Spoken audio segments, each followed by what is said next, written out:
Magandang buhay sa lahat. Liza Soberano, pagkatapos ng Anime Award sa Tokyo, Japan, na dinaluhan nito. Balik Pinas ang dalaga, kasama sina Renz Pangilinan. Bumalik Pinas si Hopi, para sa kanyang boyfriend. Yes guys, manunood si Hopi, ng movie, ng kanyang love of my life, Enrique Hill. Samantala, Jen Pabico, ang close friend, at kumare ng Lizken. Nag-shared ng ikakatuwa, ng Lizken fans. Ayon sa caption, ni Miss Jen Pabico.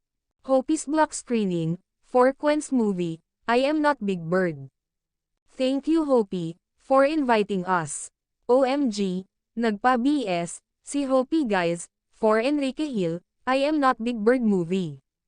Keep soaring higher, lovebirds. No drama, just pure, action, speaks louder than words.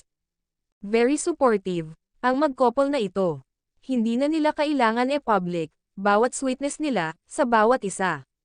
Bawat conversation nila, bawat pagsasama nila, bilang mag-couple. Yung nakapaligid na lang, sa kanila, ang kusang nag-share.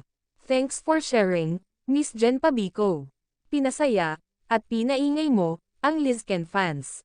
Ito ang mga masasayang komento, ng Lizken fans, sa binahagi, ni Miss Jen, sa kanyang personal account. Para sa Lizken fans, ito pa lang, legit, at solid, na ayuda na, para sa kanila.